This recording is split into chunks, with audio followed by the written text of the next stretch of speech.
around about 9 to 14 degrees Celsius. That's all from me. Have a good day. Bye-bye.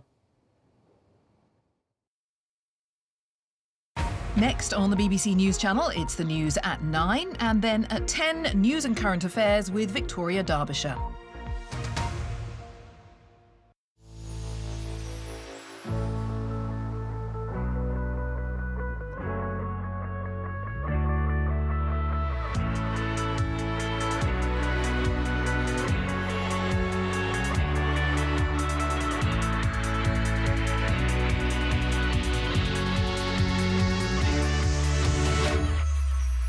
The moments that define the year. Review 2018. Tonight at 8:30 on the BBC News Channel.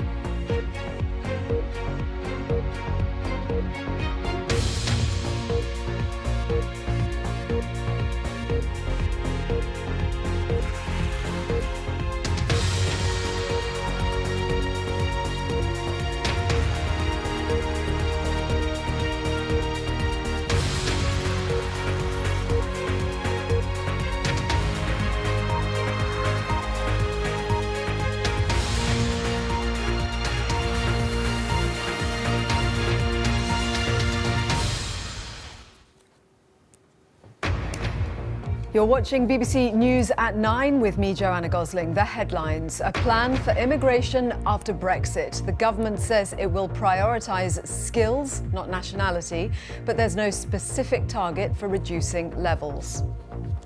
Our objective is clear. It's about bringing net migration down. The current levels are unsustainable. And we're live at Amsterdam Schiphol Airport with air travel a priority on the day the European Commission publishes its no-deal Brexit advice. The UK's biggest business groups appeal to MPs to avoid a no-deal Brexit, warning hundreds of thousands of companies will not be ready. A warning that millions of people could be disadvantaged if the UK becomes a cashless society. Lewis Hamilton says he's super proud of his hometown Stevenage after referring to its slums at the Sports Personality of the Year ceremony. I'm super proud of where I've come from, and I hope that you know that I represent in the best way I can always. And nobody's perfect. I definitely make mistakes. And in sport, Manchester United appear to confirm Ole Gunnar Solskjaer as interim manager, but then they deleted the announcement from its website.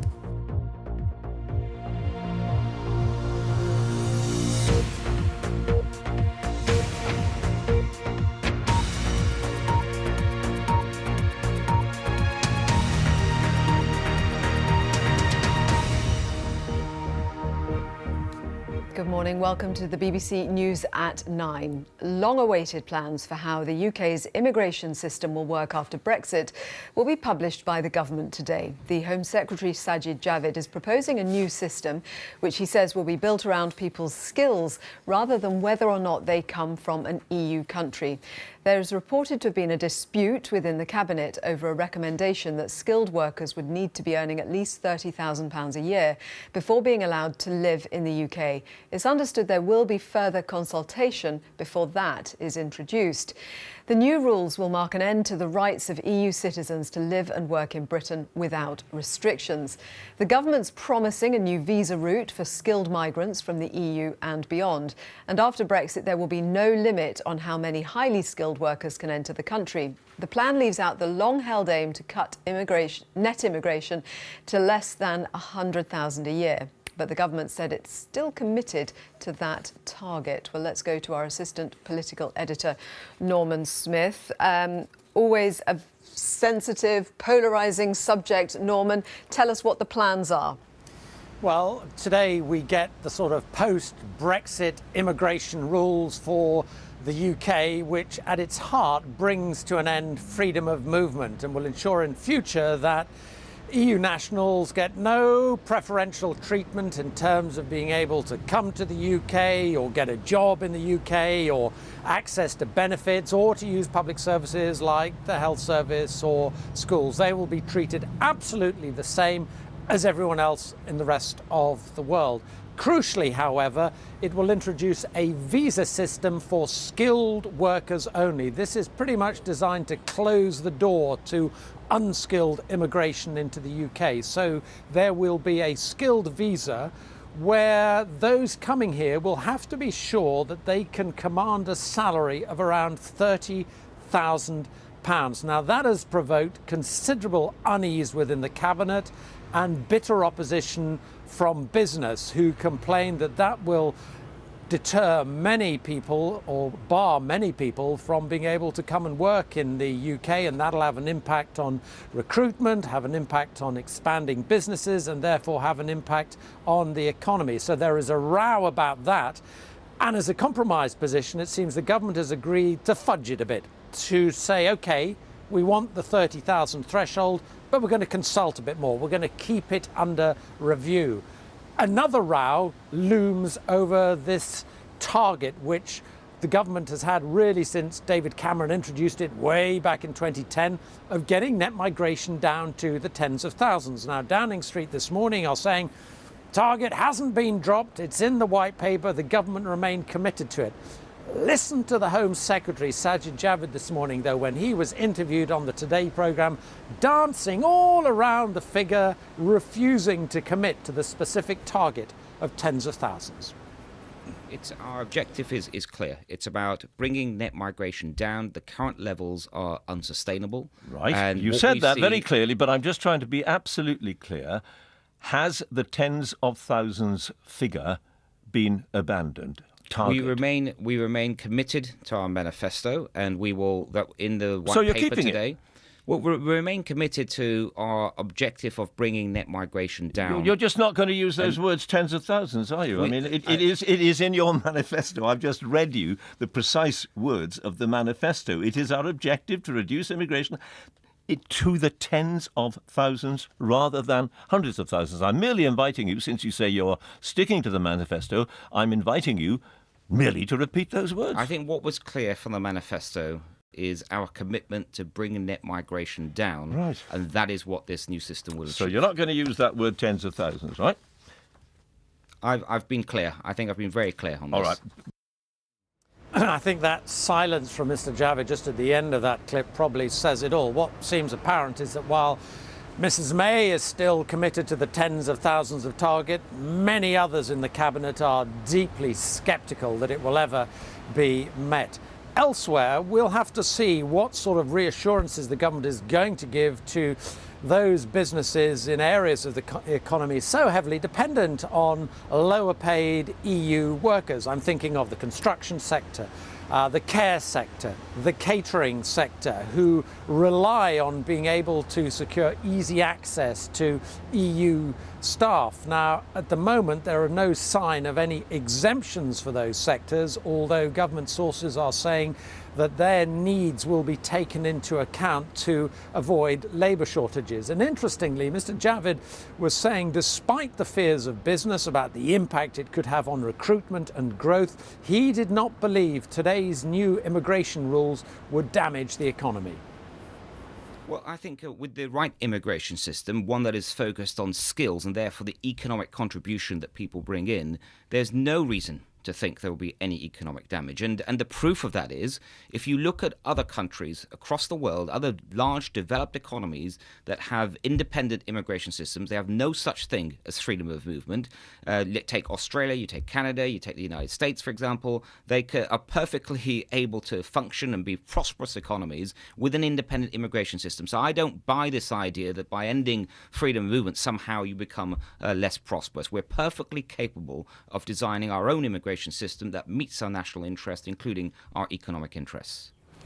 And Norman, if we leave the EU with no deal, as the government is now actively ramping up preparation for, would this all just suddenly happen overnight from the 29th of March? Well, it couldn't. The legislation isn't there. There still has to be a consultation on the 30,000 figures. I mean, when I put that question to folk in government this morning, what happens if we leave with no deal? Really, there was no answer. And that, just underlines again the enormous challenge if we do leave on March 29 without any agreement with the EU, because it's not clear we would be able to suddenly fast track some brand new immigration system, particularly when we've heard from the main business organisations this morning, the CBI, the Federation of Small Business, the Institute of Directors and a couple of others, saying, look, business is not going to be ready if we leave without a deal. There's simply not the time left, particularly for smaller businesses, to get their act together, to put in all the necessary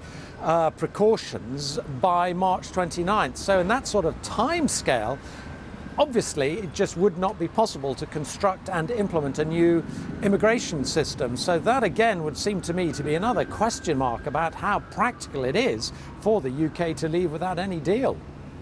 Norman, thank you very much. We've got some reports coming up actually more specifically on what is being done around the planning for no deal. But let's talk a bit more about the immigration aspect with Saffron Caudry, the Deputy Chief Executive of NHS Providers. Welcome. Thank you. So from what you've heard in the white paper, what are your thoughts on the implications for the NHS?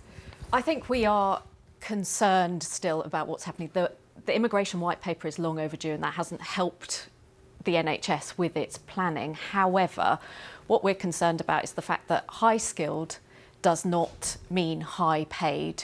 So nurses, junior doctors, physiotherapists, healthcare assistants, social workers, social care workers will all come in under this £30,000 salary limit. So we are very concerned about the supply and retention of staff into the NHS still.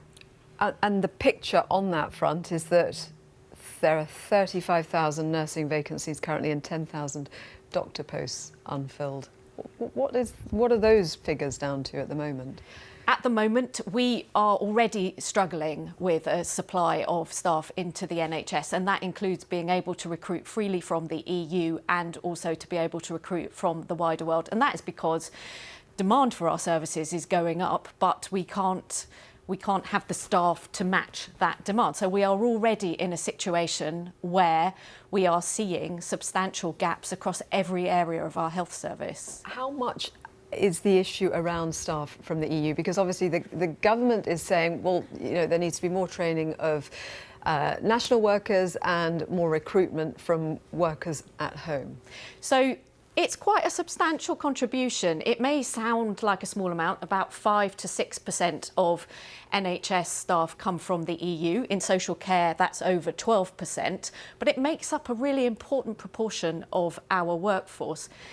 Training sufficient staff in this country is a generations-long challenge. We know that the government has committed to training more staff. They're going to come on stream in 3 years, in 5 years, in 7 years. They're not going to come on stream now. And that's the challenge that we face. We need more staff on the wards, in our ambulances, in our community and mental health trusts right now, not in 5 years or 7 years. So what do you think about the prospect of no deal exit on the 29th of March, the impact of that potentially?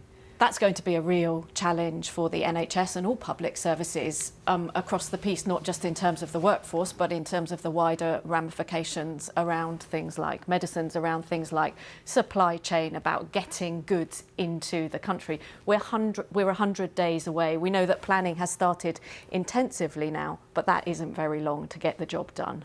Thank you very much indeed. Saffron Caudry, the Deputy Chief Executive of NHS Providers. And we'll pick up with that point because yesterday we heard that the Prime Minister and her Cabinet discussed ramping up preparations for a no-deal Brexit. Today, the European Commission will publish details of the measures it will take. Legislation will be published today to provide continuity in some key sectors like airports and banking in an effort to avoid any disruption caused by the UK leaving the EU without a deal. Let's go to our Europe correspondent, Gavin Lee. He's at Schiphol Airport in the Netherlands. And Gavin, what more can you tell us about how the EU is preparing for a no-deal Brexit? Well, the sense is there are 8 broad areas, and whilst the EU is clear that Britain will never have, even with a no-deal scenario, a situation where you can protect from all of the issues that Britain has to unfurl itself from, so they will be exposed. The idea is that there are 8 areas, in case of a no-deal Brexit, that there isn't just a catastrophe and suddenly both sides of the water are caught out by it, and data, climate, animal and plant safety, but particular is air travel. And here at Schiphol Airport in Amsterdam, it's a good example. They call it the hub for Britain. It's the busiest airport for British passengers. 2.5 million Brits a year just for business or for pleasure, and another 2.5 million transiting through here. So what are they saying? Well, there's three areas, first of all, where Britain will be temporarily kept in what they call the one-stop security system. So it's all areas where Britain technically would cease its membership after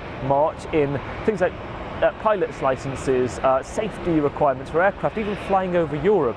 So the UK, according to this EU contingency being published today, the legislation will allow the UK to continue flying over Europe with its planes, allow passengers to be able to check in because licence still works, so there's a bit of breathing space for that. And to briefly break it into three areas, what does it mean for passengers? Well, custom checks will be longer in the event of a no deal. Amsterdam right now, on average, it takes 20 seconds to get through. There are 1,000 extra customs officials here to be able to be on board, especially if there's a no deal, because Britain will be treated as a third country, more intensive checks. Businesses, so that means much bigger checks, effects to the companies, well, the EU are talking about that costing businesses. And finally, the airlines themselves. There's something called the single flight agreement, where you can set off and return in any part of Europe. So you could set off, for example, British Airways or EasyJet in Athens, land in Milan. You don't have to start or stop in the UK.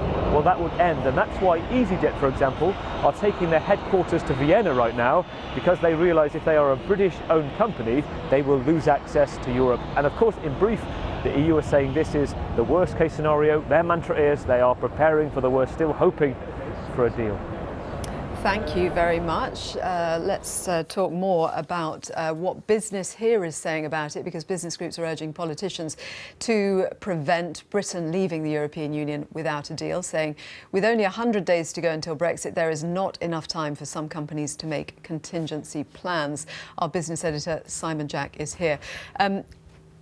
Tell us more about the businesses that are actually putting this pressure on. I mean, is the business community at one? Because there are some who think it's... Well, listen, okay. Not all businesses are anti-Brexit, but most businesses want a deal. I think you can count up on the fingers of one hand the business leaders who think leaving with no deal is a good idea. And what we've seen today is a bunch of business lobbying organisations who've said this pretty much consistently throughout, but they've all come together and signed a single thing, and they're saying they are watching on with horror, is the word they use, at looking at how this Brexit process is being mired in parliamentary dispute. And they're saying that we just need to get through the politicians' heads this idea that you can somehow manage no deal, a few fixes here, a few fixes there, is just not plausible. And what they're doing in this letter this morning is urging the government, the MPs, to go away during the festive period, talk to businesses in their constituencies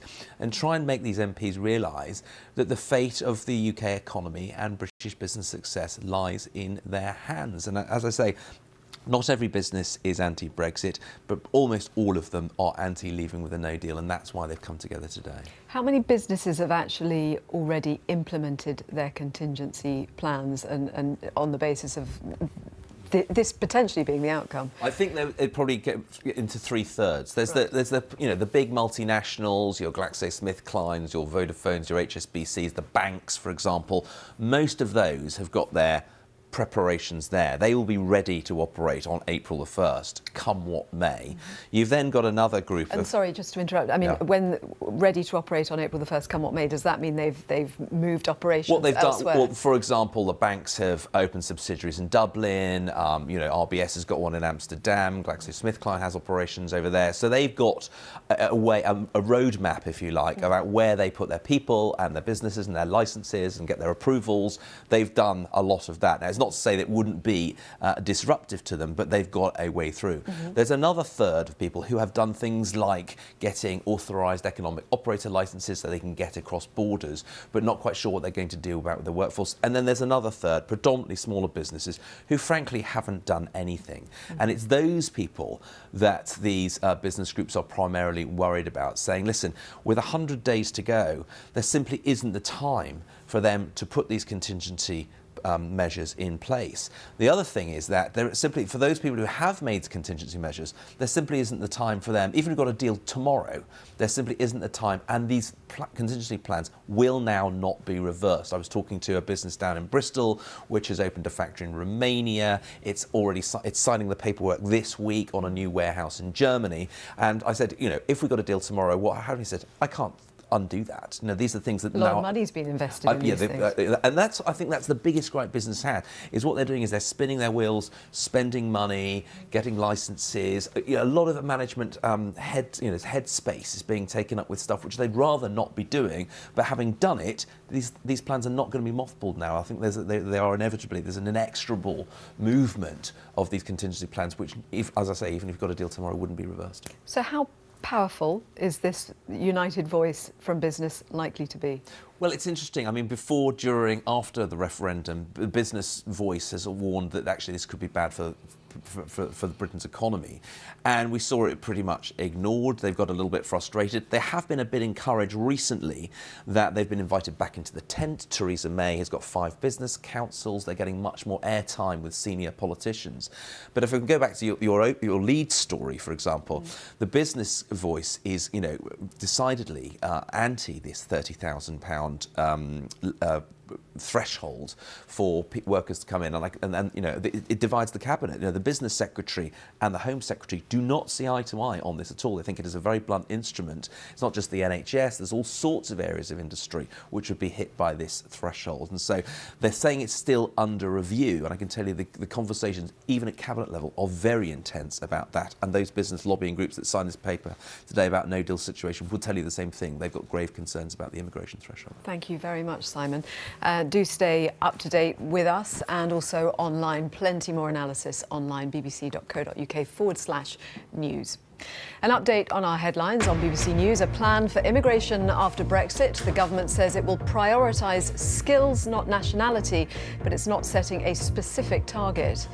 The UK's main business groups appealed directly to MPs, urging them to avoid a no-deal Brexit, warning hundreds of thousands of companies will not be ready, and a warning that millions of people could be disadvantaged if the UK becomes a cashless society. And in the sport, Manchester United are set to confirm their former striker Ole Gunnar Solskjaer as their new interim manager. Ironically, his first game in charge would be at the only other British club he's managed, Cardiff City, on Saturday. The League Cup holders Manchester City reached the semi-finals, but only after a penalty shootout win over Leicester City. And sorry, Stevenage. Lewis Hamilton apologises for the comments he made at the BBC Sports Personality of the Year show when he labelled his hometown a slum. I'll have more on those stories for you, Joanna, in around 20 minutes. See you then. Thank you very much, Mike. See you later. The competition watchdog says millions of consumers are being ripped off for sticking with the same service providers. The Competition and Markets Authority is now calling for major reforms to the way insurance, mortgage, mobile phone and broadband markets operate, which could save consumers around £4 billion a year. The CMA carried out an investigation following a so-called super complaint by the Citizens Advice Bureau. It uncovered problems like year-on-year stealth price rises, costly exit fees and complex processes to cancel contracts. The UK risks sleepwalking into becoming a cashless society, with millions of people disadvantaged as a result, a study has concluded. Researchers found 8 million people still depend on using banknotes and coins, and a cash-free world would create problems for those in debt or living in rural areas. Here's our personal finance correspondent, Simon Gompers. Coffee for sale, but not for cash. There's a growing number of businesses which have eliminated it entirely. One of the reasons on display here. This London coffee bar had to close temporarily because burglars broke in looking for banknotes. One reason we decided to go cashless was we had a break-in. They took quite a lot of money. Last night we had another one, so hopefully now they've got the message. But the big reason we went cashless was 90% of our customers no longer use cash. Not far off, the place where the cash you spend in shops is recycled, a sorting centre run by G4S. Busy for Christmas, but it's an industry which will have to slim down. Cash was used for 64% of payments 10 years ago. Now it's 34%, and it's likely to plummet to just 16% in 10 years' time. £50,000 in this brick of 23.5 million in the cage. If we use less cash, we'll need less of this sort of processing, and it'll affect the quality of life of the millions of people who still depend on cash, not just for convenience, but out of necessity.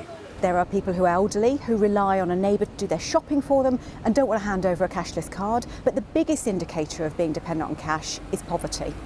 If you earn less than £10,000 a year, you are 15 times more likely to be dependent on cash. Some countries force shops to accept cash in order to protect users. That's not the case here, but today's study says we're not ready to do without our notes and coins. Simon Gompertz, BBC News.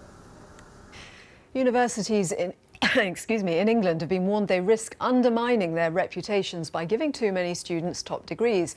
The regulator, the Office for Students, says nearly 8 out of 10 degrees awarded last year were either first class or upper second to one, and that's an increase of more than 10% over just 6 years. Vladimir Putin likes to talk of making Russia great again, restoring its status on the world stage as a country to be reckoned with. But a recent report has shown that more than 1 in 5 Russians now live in poverty, and polls suggest that the protest mood is on the rise. Mr. Putin's approval rating is still around 60%, but it has been sliding, and his controversial move to increase the retirement age, as well as rising prices and shrinking incomes, are prompting some Russians to question the Kremlin's priorities. Our Moscow correspondent Sarah Rainsford has travelled east to Irkutsk in Siberia to test the mood. It's 5 time zones from Russia's capital. 5 time zones from Moscow, Irkutsk is a sprawling Siberian city of harsh realities. Realities symbolised by an outside loo. Пирамида позора. This toilet of shame was installed by Alexei's utilities firm when residents in the building opposite ran up record debts. It is a stark warning to pay up or Alexei's team will block the sewage pipes in their flats. The debtors would then be forced out here to this freezing shack. 2 дня пользуются водой. They go on using their toilet at home for a couple of days. Then the drain gets blocked and water starts coming out.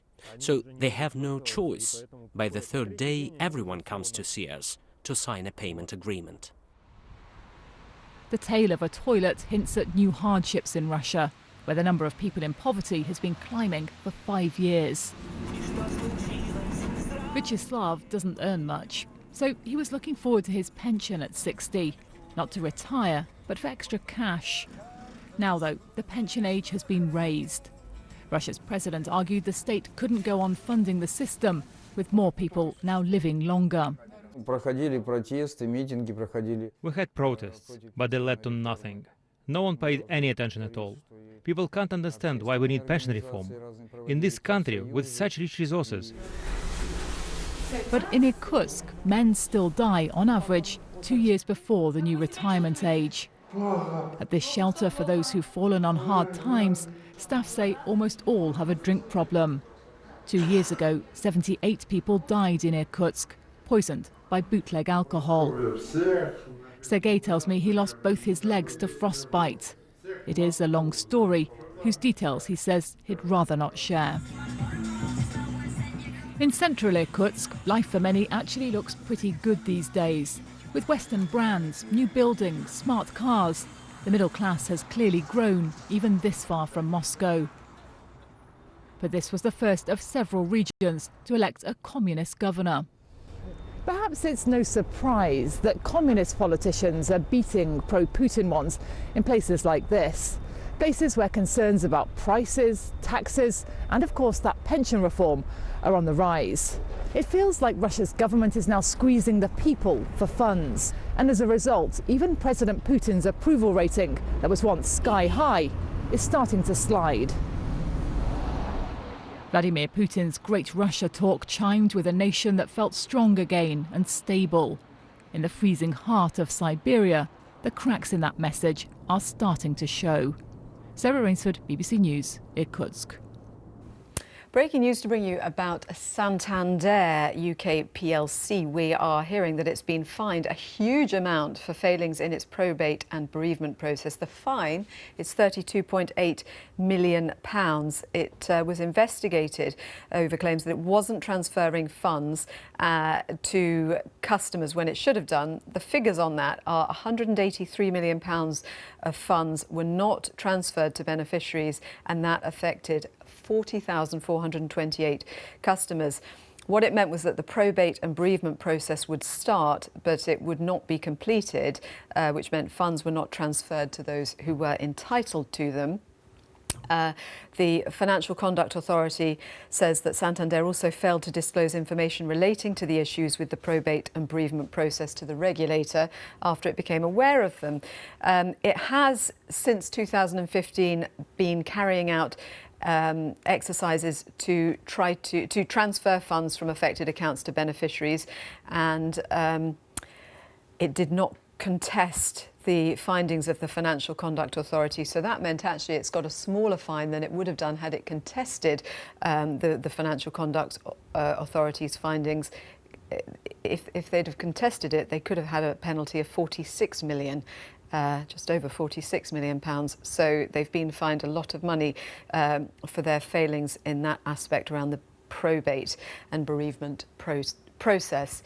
Let me just tell you, we have also got some news about Manchester United. This won't surprise you. Ole Gunnar Solskjaer has been confirmed as the interim manager until the end of the season, the former striker taking over from Jose Mourinho, who was sacked yesterday. The news kind of slipped out when they accidentally put, assuming it was accidentally on social media, because they quickly withdrew it, but obviously the word was out that Ole Gunnar Solskjaer was going to be the interim manager. They pulled back that on social media and didn't confirm it until now. So he's going to be the interim manager of Manchester United after Jose Mourinho was sacked. Jose Mourinho going away with a very large payoff. OK, we'll have more on that coming up a little bit later. Right now, let's just get the latest from Victoria on what she's got coming up on her programme at 10. Hi, Victoria. Hi, Joanna. Good morning. Yeah, today on the programme we hear from mums in Bradford who are actually being trained to spot the signs of far-right and Islamist radicalisation in their own children. BBC Asia Network's Shabnam Mahmood has been given exclusive access to the group in the city, teaching mothers from different backgrounds about the dangers of extremism. It was really important for me to come to this course because I wanted more of an insight into this grooming and extremist groups and radicalisation of children. I wanted to know more about signs and things that I can look into that can help me to understand how they're working and how they're reeling children in. Also after 10, the new head of the Girls' Schools Association says reality TV stars are better role models for our children than politicians. Do you agree? We'll talk to a politician and a reality star after 10. Join us then, BBC 2, BBC News Channel and online. Thank you, Victoria. Sounds good. And in just a few moments, we will be looking at the stories that are interesting you the most online. Right now, though, let's join Carol for a weather update. Hi, Carol. Good morning, Joanna. Good morning to you too. Today's forecast, well, it's one of sunshine and showers. We've got some heavy showers at the moment moving through East Anglia and the southeast. They will eventually clear, leaving a lot of dry weather and a lot of sunshine. However, if you're in the west and parts of the south today, you can expect further showers. Some of those will be heavy and thundery. It's going to be a blustery day today, but not as windy as it was yesterday, and the winds continuing to drop through the course of the evening and overnight. In fact, overnight we'll see more showers move from the west towards the east. A lot of cloud around, but where the cloud breaks, it's going to be a chilly night. So into tomorrow, we start off with a fair bit of cloud for some, but the cloud thinning and breaking. Tomorrow, if anything, looks like being a bit drier than today with more sunshine. The wind not as strong, but low pressure is still very much dominating our weather. So we're going to see a plethora of showers coming in across western Scotland, Northern Ireland, Northern England, just clipping the far north of Wales. Temperatures from about 7 in the north to 11 in the south. Got it, yeah. Hello again, you're watching BBC News at 9 with Joanna Gosling. Our headlines: a plan for immigration after Brexit. The government says it will prioritise skills, not nationality, but there's no specific target for reducing levels. Our objective is clear. It's about bringing net migration down. The current levels are unsustainable. The UK's biggest business groups are appealing to MPs to avoid a no-deal Brexit, warning hundreds of thousands of companies will not be ready. A warning that millions of people could be disadvantaged if the UK becomes a cashless society. Millions of consumers are being ripped off for sticking with the same service providers. That's according to the competition's watchdog. Lewis Hamilton says he is super proud of his hometown Stevenage after he referred to its slums at the Sports Personality of the Year ceremony.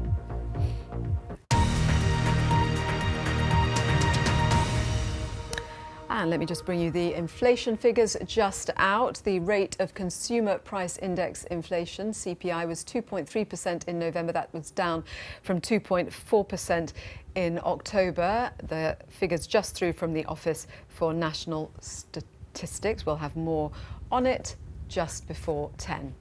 Right now it's time for the morning briefing. We bring you up to speed on the stories that you're watching at home, reading and sharing. We can look on the BBC News website at the most popular stories, and I was going to pick through the ones that we're not covering in the main news, and they're at number one. It's just actually gone up to number one. It's Bake Off's Nadia marries her husband again. So they were married, they had an arranged relationship, an arranged marriage, and they've revealed on Instagram that they've got married again for the second time. Nadia saying it was nothing fancy, just love, no frills, just us. We did it again. I do, I always will, I would do it all over again. And she's also posted pictures of the ceremony, a wedding cake and her ring. She was just 19 when they were introduced by her parents, and she said she married a stranger. They got married, they had 2 kids, and then she fell in love. She said it was tough marrying a complete stranger. We had to live through the good and the bad, and we've come out of it the other side. Love is strange. It creeps up on you and then smacks you in the face. OK, let's look at some other stories that you're particularly interested this morning. This is one of my favourites, the best Christmas film, of course. We're only days away from Christmas now. So It's a Wonderful Life, which is my favourite too. That's the most popular Christmas film. It beat Elf to the top spot. The survey was carried out amongst 7,000 people. So in the top 5, the others were Love Actually, The Muppet Christmas Carol and Home Alone. If you haven't seen It's a Wonderful Life, it's about a man who's devoted his life to helping others. He tries to take his own life, and then a guardian angel stops him and shows him the value of his life. I guess a little bit like A Christmas Carol. It's interesting to see that Die Hard came in 6th place. Didn't know that was a Christmas movie, but apparently I haven't seen it, but it's set on Christmas Eve. Obviously, a lot more of you knew that. Right, OK, and just one last story to bring you from the top 10. This is in at number 10, and it's Donald Trump having an amphibian named after him. There you can see the picture, the amphibian with a wig on, which obviously is not what it actually looks like. But basically, it's a newly discovered amphibian. It buries its head in the sand, and it has been named after Donald Trump, apparently in response to his comments about climate change. It is the Dermophis Donald Trumpi. It was discovered in Panama, and it's been named by the head of a company that had paid just under £20,000 at auction for the privilege of naming it. The company says it wants to raise awareness about climate change. The Dermophis Donald Trumpi is particularly susceptible to the impacts of climate change and is therefore in danger of becoming extinct as a direct result of its namesake's climate policies. So a bit of politics in that one as well, obviously. Right, those are the most read, the ones that you are most interested in at home. The other story, of course, another story that's featuring prominently in that top 10 is Brexit, the latest developments on that. The government is to introduce its long-awaited post-Brexit migration plans that aim for more control at the UK border. The white paper proposals focus on a skill-based immigration system that would scrap the cap on high-skilled workers after Brexit. Speaking to the BBC's Today programme this morning, the Home Secretary, Sajid Javid, outlined how the new plans will affect the economy. Well, I think with the right immigration system, one that is focused on skills and therefore the economic contribution that people bring in, there's no reason to think there will be any economic damage. And the proof of that is, if you look at other countries across the world, other large developed economies that have independent immigration systems, they have no such thing as freedom of movement. Take Australia, you take Canada, you take the United States, for example. They are perfectly able to function and be prosperous economies with an independent immigration system. So I don't buy this idea that by ending freedom of movement, somehow you become less prosperous. We're perfectly capable of designing our own immigration system that meets our national interest, including our economic interests. Our objective is clear. It's about bringing net migration down. The current levels are unsustainable. Right. And you said that very clearly, but I'm just trying to be absolutely clear. Has the tens of thousands figure been abandoned? We remain committed to our manifesto, and we will, that in the white paper today. Well, we remain committed to our objective of bringing net migration down. You're just not going to use those words, tens of thousands, are you? It is in your manifesto. I've just read you the precise words of the manifesto. It is our objective to reduce immigration to the tens of thousands rather than hundreds of thousands. I'm merely inviting you, since you say you're sticking to the manifesto, I'm inviting you merely to repeat those words. I think what was clear from the manifesto is our commitment to bring net migration down, right, and that is what this new system will achieve. So you're not going to use that word tens of thousands, right? I've been clear. I think I've been very clear on this. Well, we also heard from the Migration Minister, Caroline Noakes. She says the government wants to take advice from businesses and understand what their needs are.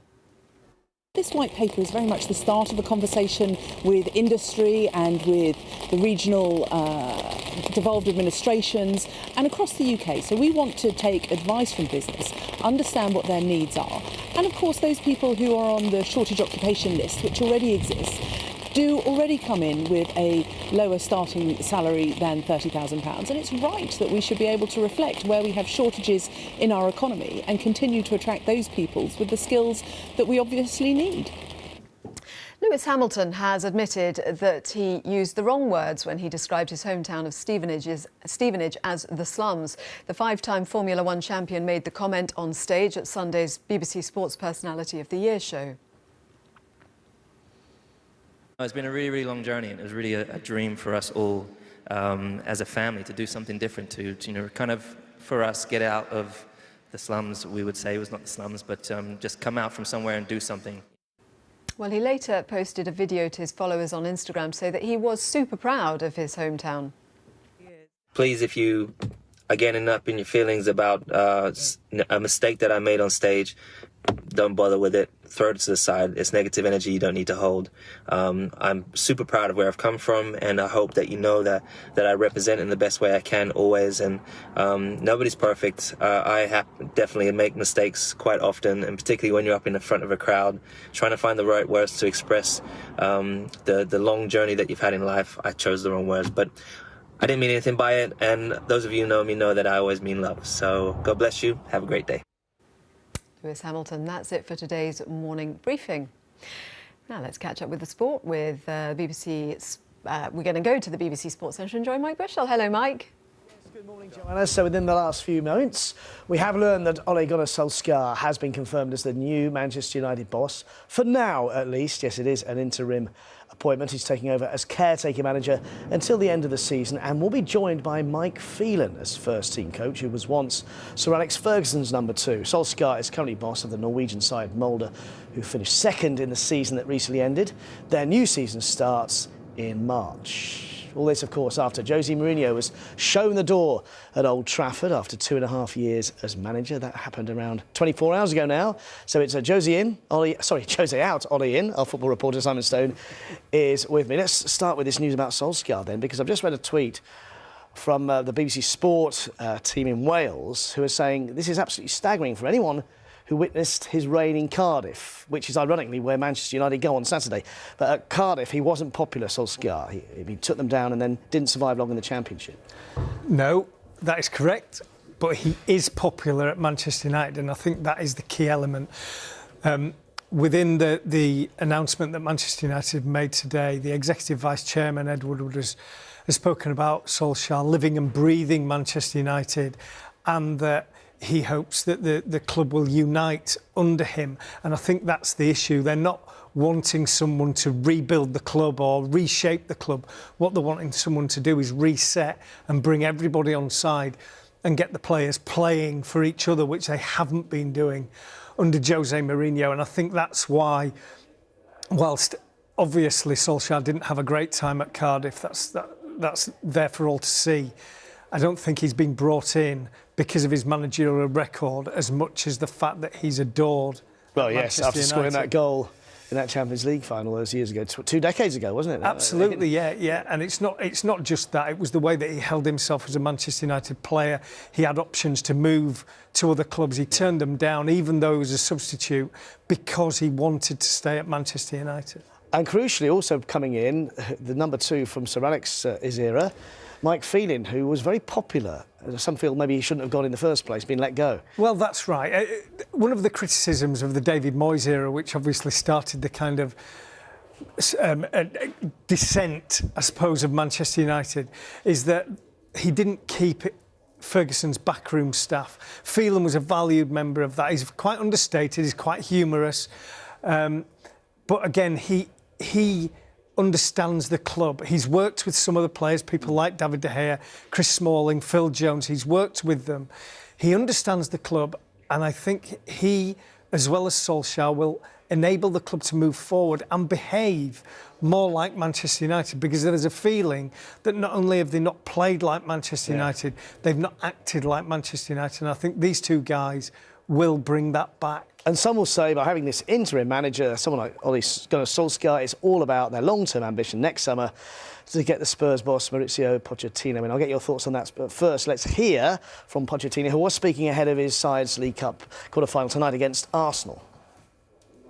It's not my business what happened in another club now. I am so focused in trying to deliver my best and our best shot in this football club.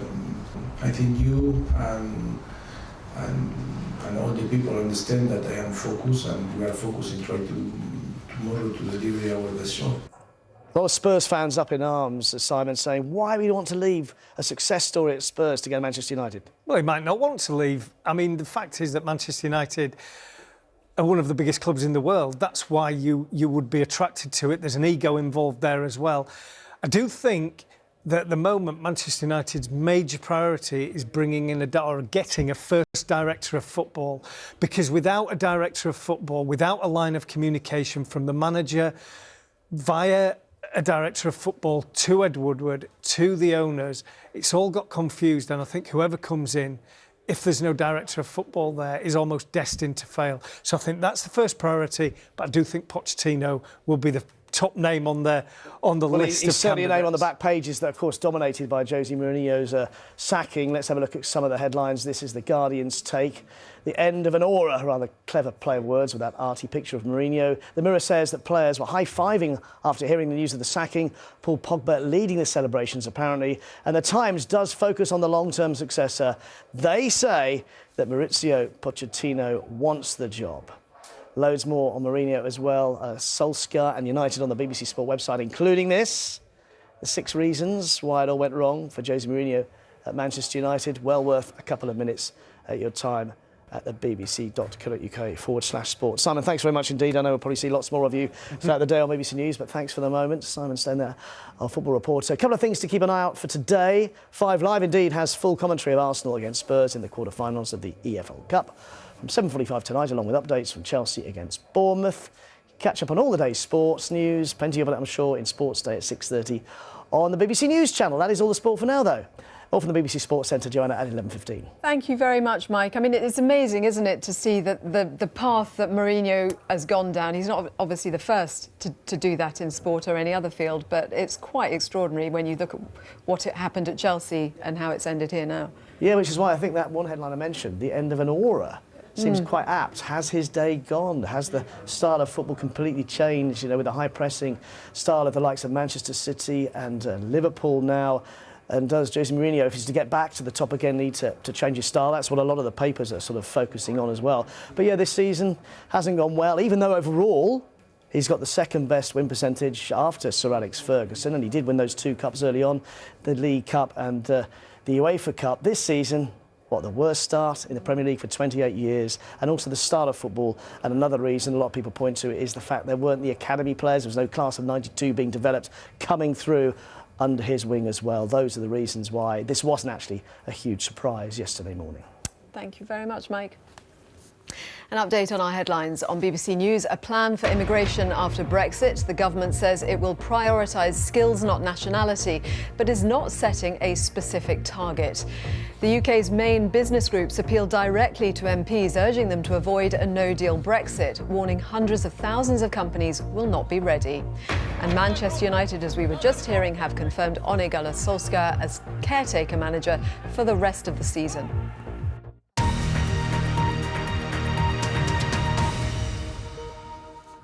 There's still too much salt in foods like sausages and ready meals, according to a report out today. Public Health England says that while breakfast cereals, baked beans and pizza manufacturers have all managed to bring down salt levels, there's still a long way to go with many processed meats. Here's our health correspondent, Smita Mundasad.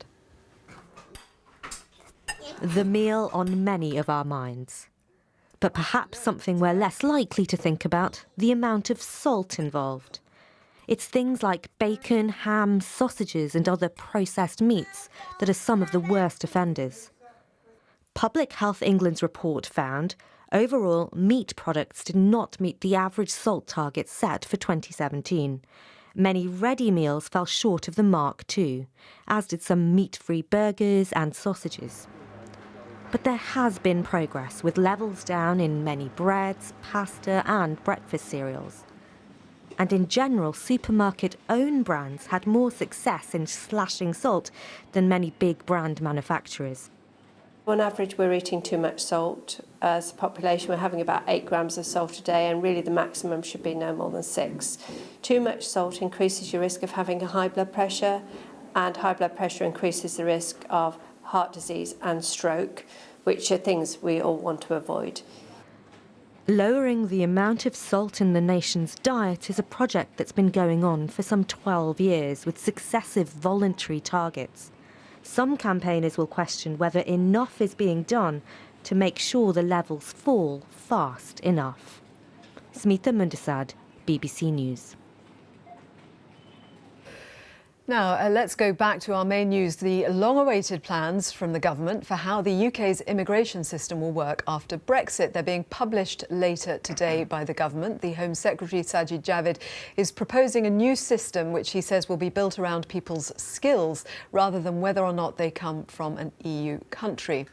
Let me just tell you what Nicola Sturgeon, the leader of the SNP, has been saying in her tweets. She says if the UK government's immigration paper is as expected, it will be devastating for the Scottish economy. Our demographics make it essential that we attract people to live and work here. A reduction of 80% in people coming here from the EU will see our working age population decline. Apart from the serious economic damage, these proposals send a terrible message that the UK is becoming less open and welcoming and more insular. Why any PM would want to claim this as a personal legacy is beyond me. So that's Nicola Sturgeon just in the past few moments tweeting. Let's bring in our Home Affairs correspondent, Dominic Casciani. It's a divisive subject, isn't it, Dominic? Absolutely, hugely. I mean, this accounts for why this immigration white paper has been so enormously delayed. We were promised this more than a year ago. And if you think all the way back to the referendum, I mean, it was pretty clear in many people's minds at the time of the referendum that a substantial degree of the people who voted in favour of leaving the European Union did so because they had an issue with the level of migration into the UK by EU workers. Now, what the immigration white paper today will do, as we understand it, because obviously we haven't seen the detail yet, is effectively bring to an end, it is the absolute commitment to bring to an end free movement. And that works both ways. So that means that we will no longer see free movement of EU citizens come in to live and work in the UK. At the same time, British citizens will not be able to do the same. So those choices that they can make at the moment to live and freely work anywhere in the EU will also come to an end. Now, the way this works is subject to consultation, we understand, and I would dare say it may be subject to whatever final deal the UK reaches with the EU or other countries as part of free trade. But briefly, what it really comes down to is trying to create a system which puts the priority on skills rather than the nationality or location that someone's coming from. So at the moment, if you're an EU citizen, you can come freely. If you're from another part of the world, you have to get a visa to come into the UK. You have to meet certain skill thresholds and salary thresholds to be able to come and work. Now, the government's independent migration advisory committee said you can build a system which applies those same visa rules, so the emphasis on skills, entry for skills and talent. You could apply that to EU citizens as well. So in effect what we'll have is a system where EU workers will actually have to prove they have the skills, and critically, I think this is the really critical thing for a lot of the economy, that they are able to earn the appropriate amount of money over a salary threshold. Now, the Migration Advisory Committee has talked about letting skilled people in if they're earning more than 30,000. That's causing some alarm in some parts of business. Now, I'll give you an example. Some skilled people who are desperately needed by the NHS earn less than 30,000. So NHS providers are saying, hang on a second, how do you take into account our needs? Other parts of industry are saying that we need skilled workers, but we can't afford to pay them those kind of salaries. So there's a trade-off there for the British economy. Just one final thing. Downing Street this morning has said that it stands by the commitment to reduce immigration, net migration to tens of thousands, something that the Home Secretary wouldn't commit to this morning on the Today programme. OK, yeah, thank you very much, Dominic. Much more reaction and analysis of that, obviously, throughout the day here on BBC News. Elon Musk has unveiled a prototype underground tunnel in Los Angeles designed to transport cars at high speed around the city. It involves lowering a modified electric car into the tunnel before it whisks off to its destination. Peter Bowes reports from Los Angeles. A new way to get around. A tunnel that transports cars and passengers at speeds of up to 150 miles per hour. The 1 mile stretch snakes its way under a city street to the south of Los Angeles. Shrouded in secrecy up until now, this is Elon Musk's pet project. Built by the billionaire entrepreneur's construction outfit known as the Boring Company, the goal is to solve the problem of chronic traffic congestion. Would it be incredible if you could travel around LA, New York, DC, Chicago, Paris, London, anywhere at 150 miles an hour? That'd be phenomenal. I mean, traffic is soul destroying. It's like acid on the soul. It's horrible. We must go away. This is the start of the tunnel. It's a very narrow tunnel, just wide enough for a family car, in this case a modified Tesla Model X. To get through this tunnel, it has what they call alignment wheels on the front. They keep it on track as it's heading through this stretch of tunnel, which is just over a mile long. Eventually, there could be hundreds of miles connecting neighbourhoods in this sprawling city. It could ease the pain of millions on their daily commute. As long as it doesn't have any detrimental effect on the environment, I think that would be a good idea, because we've had a lot of issues with traffic. And I mean, I personally, coming from San Diego, have a lot of issues coming here with all the traffic. So if it works, I'm all for it. There are other alternatives. I mean, there's high-speed rail. I used to live in Japan, and I think that's that's something that's also worth exploring. By distributing. The unveiling of this futuristic tunnel is being closely watched by transport industry analysts. But is it realistic? Elon Musk has this amazing ability to put on a great show and make a project look like it's this shiny, glossy, finished thing. But in reality, what he's unveiled is a concrete tunnel. It could be a sewer. It's painted nicely in white. He's got an awful long way to go from translating that into a citywide transportation network. Elon Musk says he hopes a network of tunnels will be running in Los Angeles by the time the city hosts the Olympic Games in 2028. While some observers are sceptical, this may be the dawning of a new era in fast, environmentally friendly transport. Peter Bowes, BBC News, Los Angeles. I will be back at 11 with the latest news for you then. Victoria Derbyshire is coming up next. Right now, though, let's join Simon King for a weather update. Hey. Thank you, Joanna. We've got a much quieter day today compared to the strong winds and the heavy rain of yesterday. Now, we start off this morning with some sunshine. This is the scene from our weather watcher in Murray. Some lovely blue skies here as the sun starts to rise. But for some others, we've had some showers, and those showers have been quite heavy across parts of the Midlands and down towards the southeast of England. A few showers around the southern coast and around Wales and around the western coast of Scotland as well throughout this morning. Now, for the rest of today, those showers across the southeast will tend to clear away. And then the showers this afternoon mostly confined to southern coasts around the west coast of Wales, up into northwest England and western Scotland. Elsewhere, there'll be some lengthy sunny spells. The wind's not as strong as yesterday. And in that sunshine, temperatures will get up to around about 6 to 9 Celsius in northern parts, about 8 to 11 degrees further south. And certainly I think for central and eastern areas, it will stay largely dry and bright throughout the afternoon. Tonight there'll be some more showers moving their way further eastwards. Some clear spells though, varying amounts of cloud into Thursday morning. Perhaps with some clearer skies in the far northeast of Scotland, a touch of frost possible here. Otherwise though, those temperatures about 5 to 7 degrees. Now during Thursday, it's going to be another day really of sunny spells and showers. But the showers, I think, more focused towards northern parts of England, through Northern Ireland and into the west of Scotland. A few showers dotted around across the Midlands and across Wales, but again, there'll be some lengthy sunny spells throughout the day on Thursday, and at temperatures fairly similar to today, about 7 to 11 degrees. On into Friday, we've got this next weather system that's going to gradually move its way north and east. Well, that's going to give us a spell of rain first thing in the morning, but it also bring in less cold air. Now, that rain will continue to push its way northward up into Northern Ireland, southern Scotland and northern parts of England. Across Wales, the Midlands and southern areas, there'll be some brighter, some sunnier spells on Friday. Some showers coming into the west. Milder conditions, temperatures 13 degrees here. Further north, about 6 or 7. Bye-bye.